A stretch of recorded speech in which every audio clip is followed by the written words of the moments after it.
క్రీస్తునందు ప్రియమైన శుభవచనం దేవుని ప్రియులకు యేసు క్రీస్తు ప్రభువారి శ్రేష్టమైన శక్తిగల నామమున ఈ ఉదయకాల శుభాలు అందిస్తున్నాం. ఈరోజు డిసెంబర్ 31 తారీఖు అండి. ఈ సంవత్సరానికి ఆఖరి రోజు.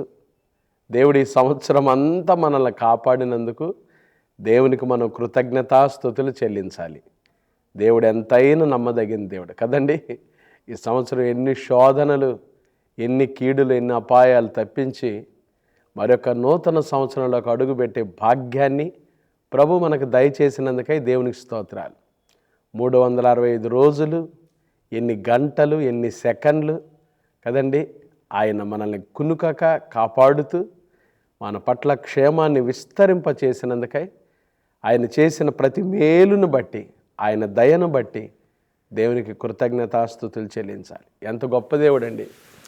ఉదయం లేవగానే ఈరోజు మీరు ప్రభుని స్తుతిస్తూ ఘనపరుస్తూ యేసయ్య నామాన్ని కొనియాడుతూ లేవండి. ఈ సంవత్సరం అంతా ఒకసారి ఆలోచన చేయండి. ప్రభు మన పట్ల ఎటువంటి కార్యాలు చేశాడో. ఏమన్నా అర్హత ఉందా మన దగ్గర?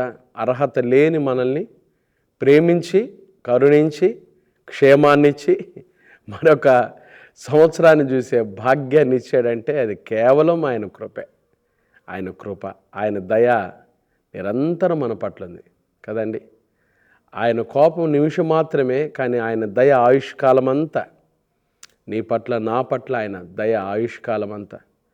దేవునికే మహిమ కలుగునుగాక. దావీదు అందుకని అంటున్నా, నా ప్రాణమా యెహోవాను సన్నుతించుము, ఆయన చేసిన ఉపకారములలో దేనిని మరొకము. ఈ సంవత్సరం అంతా ఆయన మనల్ని కాపాడినందుకై దేవునికి కోటాను కోట్ల కృతజ్ఞతాస్తుతులు చెల్లించి ఆయన నామాన్ని కొనియాడవలసిన వారమై ఉన్నాం. ఈరోజు మనం ఈ శుభవచనంలో 149వ కీర్తనలోకి వచ్చాం. దేవుని మహాకృప అండి. 149 కీర్తనలు, ఒక్కొక్క మాటే మనం ధ్యానం చేశాం కదండి. అది కూడా ఒక 10 నిమిషాల సమయమే. ఒక మాట తీసుకొని ఒక మాట ధ్యానం చేశాం. కేవలం దేవునికి స్తోత్రం. ఈ శుభవచనం ద్వారా మీరందరూ దీవించబడాలని నా ఆశ, ప్రార్థన. రాబోయే రోజుల్లోనైనా మిగతా వాళ్ళకి షేర్ చేయండి, అందరికీ తెలియపరచండి. క్రైస్ట్ బ్లెస్సింగ్ చర్చ్ పరిచర్ల గురించి ప్రార్థన చేయండి. దేవుడి పరిచర్లను చిన్నగా ప్రారంభించబడిన ఈ పరిచర్లను ప్రభు ఆశీర్వదించినట్లుగా మీ ప్రార్థనలో జ్ఞాపకం చేసుకోండి. సేవకుల కొరకు ప్రార్థన చేయండి. దేవుడు వాడుకునేవాడు, దేవుడు ఏర్పాటు చేసుకున్నాడు కాబట్టి సంఘం ఆయనది.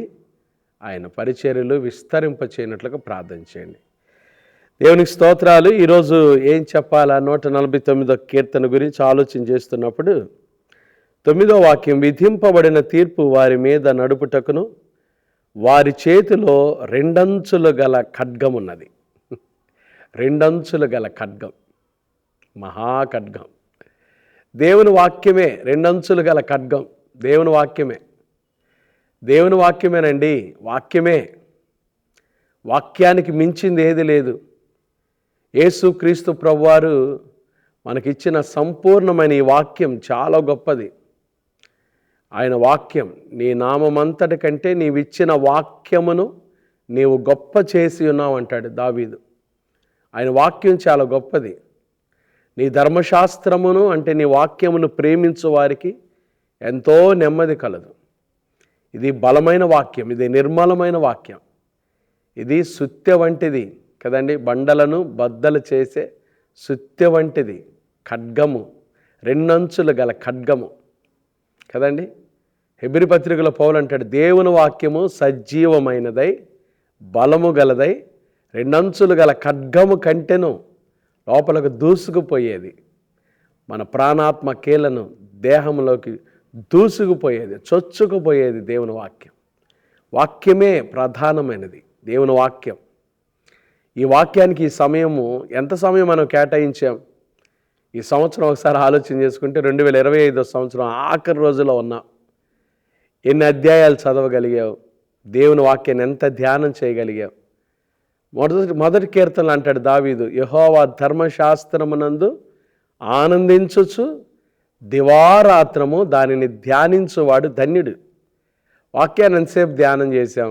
మన గుండెల మీద చేయబెట్టుకొని ఆలోచన చేస్తే వాక్యాన్ని ఎంత ధ్యానం చేసాం, వాక్యంతో ఎంత సమయం గడిపాం, వాక్యంతో ఎంత సహవాసాన్ని గడిపాం, దేవుని వాక్యాన్ని ఎంత ధ్యానం చేస్తామో మనం అంత మేలు పొందుతాం. ఎందుకంటే ఇది రెండంచులు గల ఖడ్గం, రెండంచులు గల ఖడ్గం అండి దేవుని వాక్యం. ఒక సంఘటనలో నుంచి ఒక 2-3 విషయాలే మీకు క్లుప్తంగా జ్ఞాపకం చేస్తా. చూడండి దేవుని వాక్యం యొక్క విశిష్టత ఎంత గొప్పదో. న్యాయాధిపతుల గ్రంథం 3వ అధ్యాయం 12 నుంచి చదవాలి.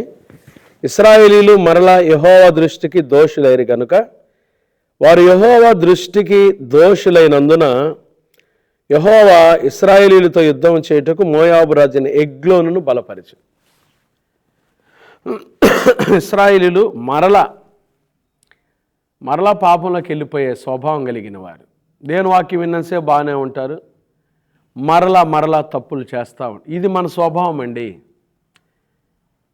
యేసుక్రీస్తు ప్రభుని సొంత రక్షకునిగా అంగీకరించాం, పాపము యొక్క శాపం నుంచి విడిపించబడ్డాం, కానీ పాపం యొక్క శక్తి నుంచి ఇంకా విడిపించబల్ల. గుర్తుపెట్టుకోవాలి, యేసు ప్రభు 2వ రాకల్లో జరిగింది.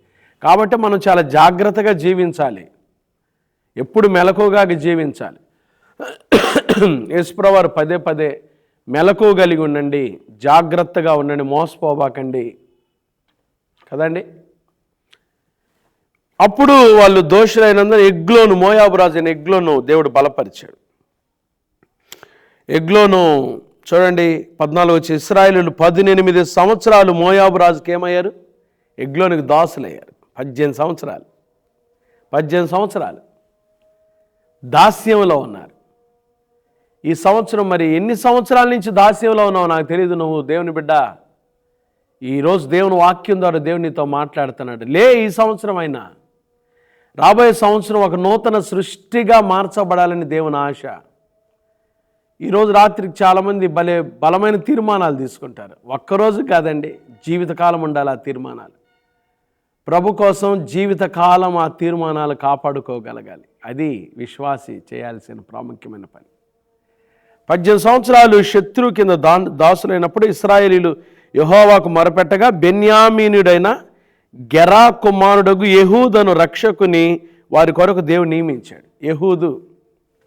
యెహూదు గురించి ఏం రాశాడు? అతడు ఎడమ చేతి పనివాడు అంటే కుడి చేయి పని చేయదు అతనికి. బెన్యామీనులు చాలామంది లెఫ్ట్ హ్యాండెడ్ వారియర్స్ అంటారు వాళ్ళని.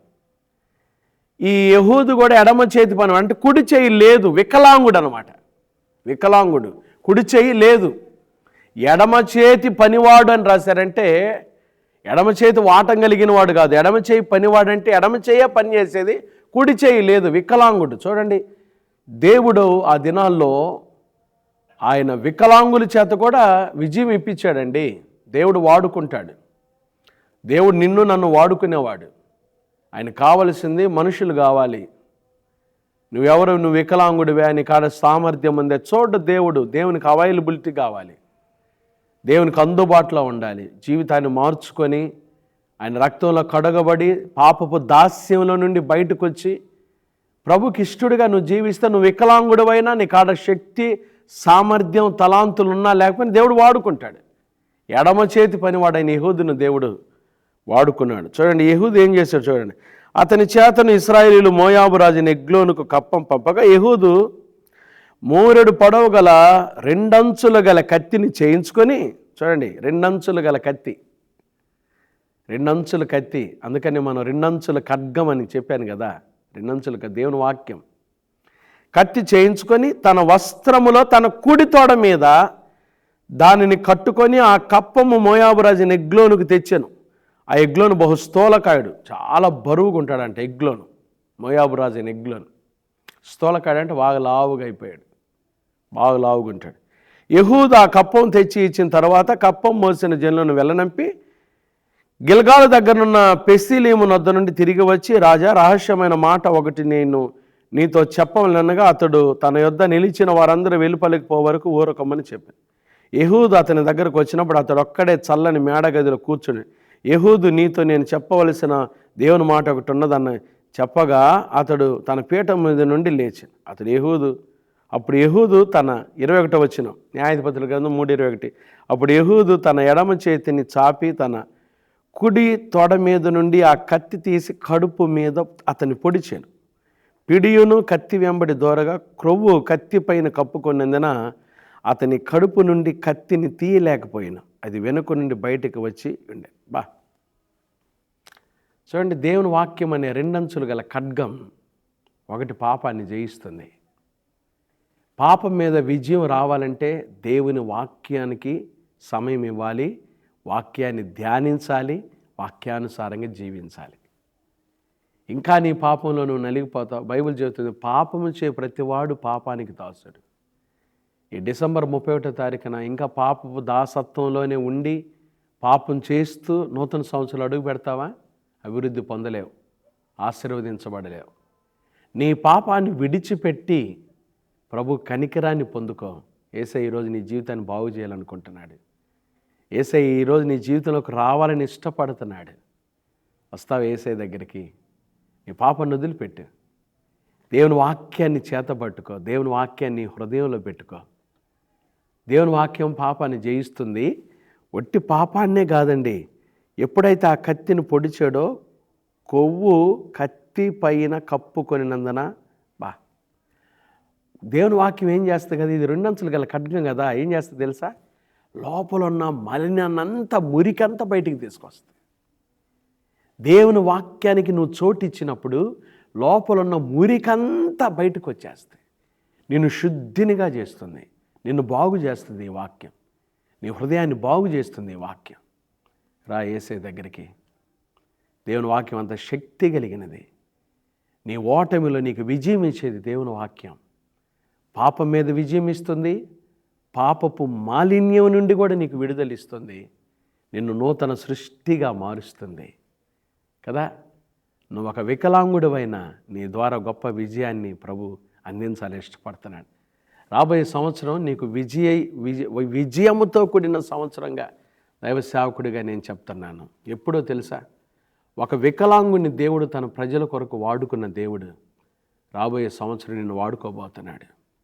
నీ జీవితాన్ని ఆయనకు అప్పగిస్తే, నీ హృదయంలోకి ఆయన ఆహ్వానిస్తే, ఇప్పుడే యేసయ్య నిన్ను తన నూతన సృష్టిగా మార్చి కదండి, ఆయన కల్వరి సిలువలో కార్చిన ప్రశస్తమైన రక్తం ద్వారా నీ పాపాన్ని కడిగి నిన్ను బాగు చేసి, ఈ వాక్యం ద్వారా నిన్ను నిలబెట్టి, పాపపు మురికిలో నుండి నిన్ను బయటికి తీసుకొచ్చి నిన్ను నూతన సృష్టిగా మార్చి నిన్ను వాడుకోవాలని ఇష్టపడుతున్నాడు.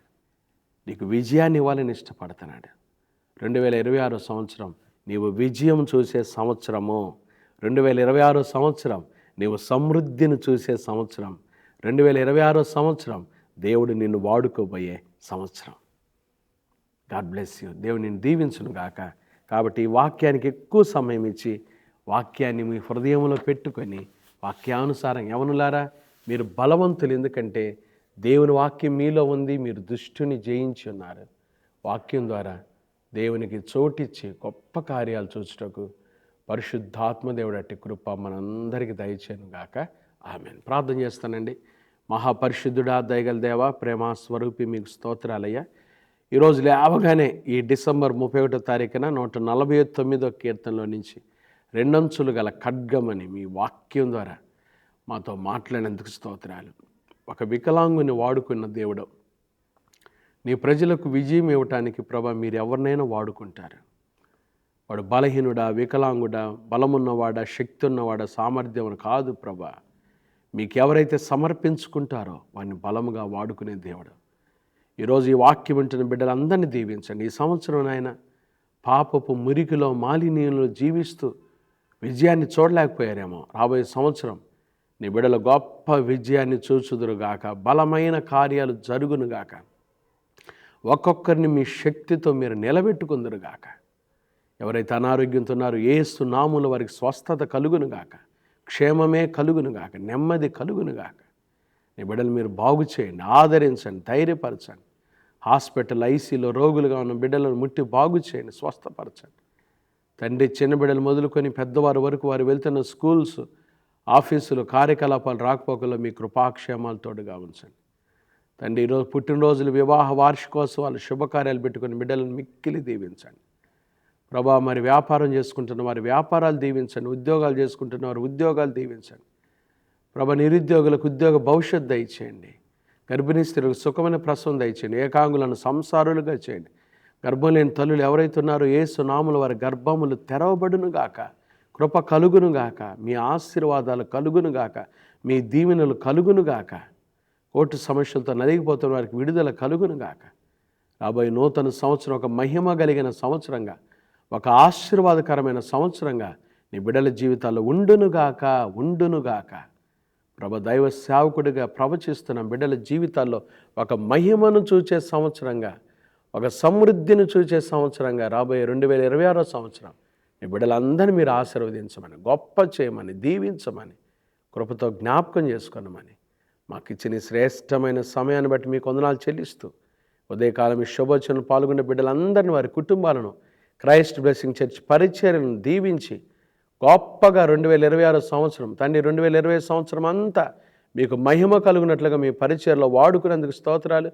2026 సంవత్సరం అద్భుతకరంగా, ఆశీర్వాదకరంగా, మీకు మహిమకరంగా మమ్మల్ని వాడుకొని మీ సేవకులను బలపరిచి దీవించి, సంఘపు సరిహద్దులను విశాలపరిచి, మీ చెయ్యి మాకు తోడుగా ఉంచి, ప్రతి విధమైన కీడు తప్పించి మమ్మల్ని విస్తరింపచేయమని, ఆశీర్వదించమని, నిశ్చయముగా పరిచర్యలను, కుటుంబాలను ఆశీర్వదించమని మీ చేతులకు అప్పగించుకుంటూ తండ్రి, ఈ రాత్రి జరిగే కార్యక్రమం కొరకు మమ్మల్ని అందరినీ సిద్ధపరచమని, నీ బిడ్డలందరూ ప్రభా ఎంతో ఆశీర్వాదకరం కూడుకోవటానికి సహాయం చేయమని యేసు నామమున ప్రార్థిస్తున్నాము తండ్రి, ఆమేన్. త్రియేక దేవుని ప్రేమ, కృపా, సమాధానములు ఈ శుభోచనంలో పాల్గొన్న దేవుని ప్రియులందరికీ, అలాగే క్రైస్ట్ బ్లెస్సింగ్ చర్చ్ పరిచర్లకి, రాత్రి జరగబోయే కార్యక్రమం అంతటికి ఇప్పుడు ఎల్లప్పుడు ప్రభు అక్కడ పర్యంతం తోడైండునుగాక, ఆమేన్. దేవుని బిడ్డలారా, ఒక ప్రాముఖ్యమైన మనవి మీతో పంచుకుంటూ ఉన్నాము. క్రైస్ట్ బ్లెస్సింగ్ చర్చ్ పరిచర్యలను ప్రభు ప్రేమించారు. ఈ 2025 సంవత్సరం అంతా ఆయనకు మహిమకరమైన పరిచర్య ప్రభు జరిగించుకున్నారు. కేవలం ఆయనకే మహిమ కలుగునుగాక. ఈ రాత్రి, ఈ డిసెంబర్ 31 తారీఖు రాత్రి వాచ్ నైట్ సర్వీస్, నూతన సంవత్సర ఎదుర్కోలు ఆరాధన రాత్రి 9:30 గంటలకు సరిగ్గా ప్రారంభమవుతుందని దైవ సేవకులుగా మనం చేస్తున్నాం. దేవుని ప్రియులందరూ, ప్రభును ప్రేమించేవారు, సంఘ సభ్యులందరూ, ఈ చుట్టుపక్కల వినుకొండ పరిసర ప్రాంతాల్లో ఉన్నవారు, దూరం నుంచి వస్తున్నారండి. ఎర్రగొండపాలెం, నరసరావుపేట, మరి ఇటుపక్క వెల్లటూరు, అట్నుంచి దూర ప్రాంతాల నుంచి చాలామంది వస్తున్నారు. వినుకొండ ఈ పరిసర ప్రాంతాల్లో ఉన్నవారు కూడా అద్భుతమైన స్తుతి ఆరాధన, అద్భుతమైన దేవుని వాక్యం 2026 సంవత్సరం వాగ్దానం తీసుకోవటానికి మరి ఇష్టపడే ప్రతి ఒక్కరూ దేవుని ప్రేమించి చక్కగా 9:30 గంటల కల్లా ఈ రాత్రి జరిగే వాచ్ నైట్ సర్వీసులో పాల్గొనాల్సింది మనం చేస్తున్నాం. దేవుడు మిమ్మల్ని అందరినీ దీవించునుగాక. ఈ రాత్రి ఖచ్చితంగా మరి సమయానికి పాల్గొనండి. మంచి సాక్ష్యాలు, స్తుతి ఆరాధన, ప్రభు చేసిన మేలును బట్టి ఆయన కొనియాడుతూ 2026 సంవత్సరం వాగ్దానం తీసుకునే ముందు మన జీవితాలు ఎలా 2026లో అడుగు పెట్టాలో వాక్యం ద్వారా మనం నడిపించబడి దేవుని వాక్యానికి చోటిచ్చి, దేవుడు మన జీవితాల్లో 2026 సంవత్సరం ఏం చేయాలని ఉద్దేశిస్తున్నాడో, మన కుటుంబాలను ఎలా ఆశీర్వదించాలని ఉద్దేశిస్తున్నాడో వాక్యం ద్వారా అద్భుతమైన విషయాలు నేర్చుకుందాం. చక్కగా అందరు సిద్ధపడి కుటుంబాలుగా మీ పిల్లలందరినీ తీసుకొని దైవ సన్నిధిని ప్రేమించరండి. 9:30 గంటలకు, రాత్రి 9:30 గంటలకు మరి క్రీస్తు ఆశీర్వాద సంఘం క్రైస్ట్ బ్లెస్సింగ్ చర్చిలో 9:30 గంటలకు వాచ్ నైట్ సర్వీస్ జరుగుతుందని ప్రభు పేరట ప్రేమతో మిమ్మల్ని ఆహ్వానిస్తున్నాం. God bless you. దేవుని బిడ్డలారా, ఈ ఆరాధనకి జాతి, కులము, మతము, వర్గ, డినామినేషన్, భేదాభిప్రాయాలు ఏమీ లేవండి. మీరు ప్రభువును ప్రేమించువారైతే ఖచ్చితంగా ఇదే మా ఆహ్వానం. అందరూ రాత్రి 9:30 గంటలకల్లా కూడుకోవాల్సిందిగా, రావాల్సిందిగా దైవ సేవకులను ఆహ్వానిస్తున్నాం. God bless you.